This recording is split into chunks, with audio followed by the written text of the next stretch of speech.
හැමෝම ආසයිනේ ලස්සන පැහැපත් සමක් තියාගන්න. අද අපි මේ පැහැදිලි කිරීමෙන් කතා කරන්නේ හරියටම අන්න ඒ ගැනයි. ඒ කියන්නේ දිගු කාලිනව නිරෝගී දීප්තිමත් සමක් ලබා ගන්නේ කොහොමද කියන එක ගැන. ගොඩක් අය ඉක්මන් ප්‍රතිඵල බලාපොරොත්තු වෙන විවිධ ආලේපන පස්සේ දිව්වට ඇත්තටම ස්ථිර ලස්සනක් ලබා ගන්න නම් අපේ කනබොන දේවල් වල එහෙමත් නැත්නම් අපේ ආහාර රටාවේ පොඩි වෙනස්කම් ටිකක් කරගන්නම වෙලවා. ඉතින් අපි බලමු කොහොමද මේක කරන්න කියලා. අද අපි ප්‍රධාන කරුණු පහක් ගැන අවධානය යොමු කරනවා. ක්ෂණික පිළියම් වලට වඩා ආහාර රටාව කොහොමද වැදගත් වෙන්නේ? නිවැරදිව ජලය පානය කිරීම සහ උදෑසන පුරුදු, එවැගේම අපේ එදිනෙදා පානයන් ගැන නැවත හිතන එක, සුදුලුණු වල තියෙන පුදුමාකාර බලය සහ අන්තිමට කෘත්‍රිම කැම වෙනුවට පෝෂ්‍යදායී ආහාර තෝරා ගැනීම කියන කරුණු ගැන අපි කතා කරන්නේ. හරි අපි පළවෙනි කොටසින් පටන් ගමු. ඒ තමයි ක්ෂණික පිළියම් වලට වඩා ආහාර රටාවේ තියෙන වැදගත්කම. සාමාන්‍යයෙන් සම පැහැපත් කරගන්න ඕන වුණාම ගොඩක් අය කරන්නේ මොකක් හරි ක්‍රීම් එකක් හරි ආලේපනයක් හරි ගන්න එකනේ. හැබැයි මේකෙන් වෙන්නේ తాවකාලිකව මතු පිටින් පේන ලස්සනක් ලැබෙන එක විතරයි. ඒක හරියට පැලස්තරයක් අලවනවා වගේ වැඩක්. ඇත්තම කතාව නම් දිගු කාලිනව පැහැපත් සමක් පවත්වාගෙන යන්න අත්‍යවශ්‍යම දේ තමයි අපේ අභ්‍යන්තර සෞඛ්‍යය. ඒ කියන්නේ නිවැරදි ආහාර රටාවක් පවත්වා ගැනීම සහ අවශ්‍ය තරම් වතුර බොන එක. මේ කතාව අහලා තියෙනවද? ඇතුළට යන දේ තමයි මුහුණෙන් පිළිඹු වෙන්නේ කියලා. මේක තමයි සමේ සෞඛ්‍යය ගැන තියෙන රන් රීතිය. සරලවම කිව්වොත් අපේ සම කියන්නේ අපි කන බොන දේවල් පෙන්වන කණ්ණාඩියක්. ඇතුළතින් නිරෝගී නැත්නම් කොච්චර දේවල් මෝනේ ගෑවත් කිසිම වැඩක් වෙන්නේ නැහැ. දැන් අපි යමු දෙවැනි කොටසට. මේකෙන් කතා කරන්නේ ජලය පානීය කිරීම සහ අපේ උදෑසන පුරුදු ගැන. ගොඩක් ජනප්‍රිය නළු නිලියන්ගේ ලස්සන සමේ රහස විදිහට යාළම කියන්නේ නිසි විදිහට වතුර බොන එක ගැනනේ. මෙතනදී අපි කතා කරන විශේෂම දෙයක් තමයි තඹ වලින් ආරෝපිත ජලය කියන්නේ. රැයට තඹ භාජනයක වතුර එකක් තියලා පහුදා උදෑසන මේක බොන එක අපේ ශරීරයට පුදුමාකාර නැවුම් බවක් ගෙන දෙනවා. මේක ඇත්තටම අලුත් දෙයක් නෙමෙයි. අපේ පැරණි ආයුර්වේදයේ ඉදන්ම එන අපූර්ව පුරුද්දක්. හැබැයි නිකම්ම වතුර බිව්වටත් මාදි.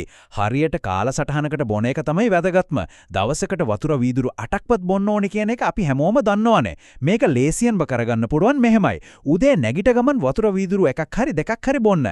ඊට පස්සේ ව්‍යායාම කරනවා නම් ඊට විනාඩි 30කට කලින් සහ පස්සේ එක වීදුරු ගානේ බොන්න පුරුවන්. ඒ වගේම ප්‍රධාන කෑම වේලක් ගන්න පැයකට කලින් සහ පැයකට පස්සේ වතුර බොන්න පුරුදු වුණොත් අපේ ශරීරය කිසිම වෙලාවක විජලනය වෙන්නේ නැහැ. තවත් පොඩි රහසක් කියන්නම්. උදේට බොන මද උණුසුම් වතුර වීදුරුවට දෙහියුෂ බිඳු කිහිපයක් එකතු කරගත්තොත් ප්‍රතිඵල තවත් වැඩි. දෙහිවල තියෙන විටමින් C සමේ පැය එක සමාන කරන්න ගොඩක් උදව් වෙනවා.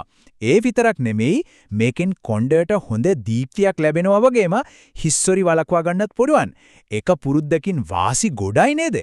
තුන්වන කොටසින් අපි කතා කරන්නේ අපේ දෛනික පානයන්. ඒ කියන්නේ අපි එදිනෙදා බොන දේවල් ගැන පොඩ්ඩක් නැවත හිතලා බලන එක ගැනයි. අපි ගොඩක් දෙනෙක් උදේට තේ හරි කෝෆි එකක් හරි නැතුවම බැරි අයනේ. හැබැයි ඇත්තම කතාව නම් අධික විදියට කැෆේන් අඩංගු මේ වගේ පානයන් නිසා අපේ ශරීරය විජලනය වෙනවා. සමේ අඳුරු ස්වභාවය, රැලිවැටීම් සහ ඇසියට කළු වීම වගේ දේවල් වලට මේක ප්‍රධාන හේතුවක්. ඉතින් ඒ වෙනුවට අපිට ග්‍රීන් ටී එහෙමත් නැත්නම් හරිත තේ පාවිච්චි කරන්න පුළුවන්. ඒකෙන් මනස ප්‍රබෝධමත් කරනවා වගේම මුළු දවස පුරාම ඇඟට හොඳ ක්‍රියාශීලී බවක් ලබා දෙනවා. බය වෙන්න එපා. අඳ ඉඳන්ම තේ කෝපි සම්පූර්ණයෙන්ම නවත්තන්නේ කියලා අපි කියන්නේ නැහැ. මේක එකපාරටම කරන්න අමාරුයි. ඒ නිසා ක්‍රමක්‍රමයෙන් මේ පුරුද්ද වෙනස් කරගන්න බලමු. දවසට තේ කෝප 4ක් බොන කෙනෙක් නම් මුලින් මේක 2කට අඩු කරන්න. ඊට පස්සේ කාලයත් එක්ක එක කෝපයක් දක්වා අඩු කරගන්න පුළුවන්. ටිකින් ටික මේ වෙනස කරනකොට ශරීරයටත් ඒක හුරු වෙනවා. හරි. දැන් අපි 4 වෙනි කොටසට යමු. මේකෙන් කතා කරන්නේ අපේ කුස්සියේ තියෙන පුදුමාකාර දෙයක් ගැන. ඒ තමයි සුදුලුණු වල බලය. බීම වර්ගවලින් ඝන ආහාරවලට ආවොත් සුදුලුණු කියන්නේ ඇත්තටම පෝෂණයේ බලාගාරයක් කිව්වොත් නිවැරදි.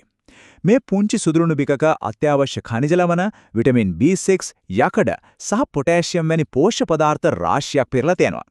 මේවා අපේ එදිනෙදා කෑමට එකතු කරගන්නකොට අපේ ශරීරයේ ඇතුළාන්තයෙන්ම කොච්චර ශක්තිමත් වෙනවද කියලා ඔයාලට හිතා ගන්නවත් බැරි වෙවි. මේවා ශරීරයට එකතු කරගන්න එක මහා ලොකු දෙයක් නෙමේ. සුදුලුණු ටිකක් තෙලේ බෙදලා කන්න පුළුවන්. එහෙමත් නැත්නම් එදිනෙදා උයන එළවලු, පරිප්පු වගේ දේවල් වලට සුදුලුණු පේස්ට් එකක් විදිහට එකතු කරගන්නත් පුළුවන්. කෑමකට රසයකුත් එකතු වෙනවා. ඒ වගේම සමේ නිරෝගී බවටත් හොර රහසෙම ලොකු වැඩ කොටසක් කරනවා. පස්වන සහ අවසාන කොටස. කෘතිම ආහාර වෙනුවට පෝෂ්‍යදායී ආහාර තෝරා ගැනීම ගැන තමයි මෙතනදී කතා කරන්නේ. අපි හැමෝම ආසයිනේ කඩෙන් ගන්න තෙල් කෑම, නූඩල්ස්, මොමෝස් වගේ දේවල් කන්න. හැබැයි මේවා තමයි අපේ සමේ ස්වාභාවික දීප්තිය විනාශ කරන ප්‍රධානම සතුරු. මූණේ කුරුලෑ ඇති වෙන්නත් මේවා ඍජුවම බලපානවා. මේ કૃතිම රසකාරක සහ අහිතකර තෙල් වලින් සමට වෙන හානිය නවත්තන්න නම් අනිවාර්යයෙන්ම මේවා වෙනුවට නැවුම් පළතුරු වගේ ස්වභාවික කෑම ಜಾති අපි තෝරා ගන්නම වෙනවා. ඒක අත්‍යවශ්‍යම වෙනසක්. මෙතනදී අපිට ඉලක්කයක් තියාගන්න පුළුවන්. දවසකට නැවුම් පළතුරු යුෂ වීදුරු 2ක් හෝ 3ක් බොන්න පුරුදු වෙමු. මතකද අපි අර කලින් අත්තරපු තේ කෝපි කෝප්පේ ටික? අන්න ඒ වෙනුවට මේ වගේ නැවුම් පළතුරු යුෂ එකක් ආදේශ කරගන්න පුරුවන් නම් ඒක අපේ සමට වගේම මුළු ශරීරයටම කරන ලොකුම ආයෝජනයක් වේවි. ඉතින් අපි අද මේ කතා කරපු පැහැදිලි කිරීමේ අවසානයට තමයි මේ ඇවිත් ඉන්නේ. දැන් අපිට පැහැදිලිනේ නිරෝගී දීප්තිමත් සමක් කියන්නේ මතු පිටින් ගාන ආලේපන වලින් එන දෙයක් නෙමේ සම්පූර්ණයෙන්ම අපේ ඇතුළාන්තයෙන්ම ගොඩනගෙන දෙයක් කියලා.